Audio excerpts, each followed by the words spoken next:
ఒక యువ సన్యాసికి తన మఠంలోనే అత్యంత జ్ఞానవంతుడిగా మారాలని ఆశ ఉండేది. ఒకరోజు అతని గురువు ఒక పరీక్ష పెట్టాడు. ఈ కుక్కను తీసుకుని ఇది దేవాలయ ప్రాంగణంలో సందేశాలను అందించగలిగేలా శిక్షణ ఇవ్వు.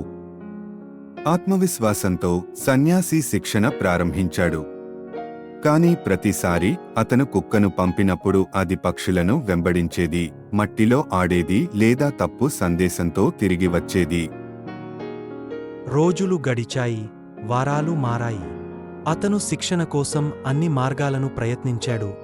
ఆదేశాలు, బహుమతులు, గద్దించడాలు, కాని ఏదీ పని చేయలేదు.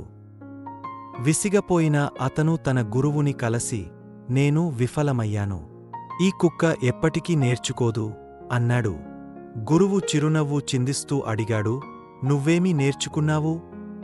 ఆలోచించిన సన్యాసి 3 ముఖ్యమైన విషయాలు గ్రహించాడు. ఫలితాలను బలవంతంగా సాధించలేం. సహనం, అనుకూలత చాలా ముఖ్యం.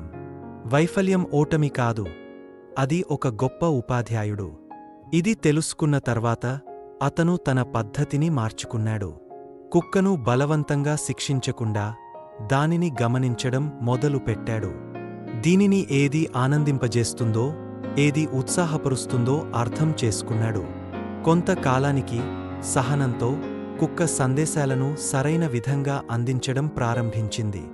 ఒకరోజు గురువు సంతోషంగా మళ్లీ చిరునవ్వుతో అన్నాడు, వైఫల్యం ఓటమి కాదు, అది విజయానికి మార్గదర్శకుడు. నిరీక్షణ, అనుకూలత మరియు నిరంతర ప్రయత్నమే నిజమైన విజయం.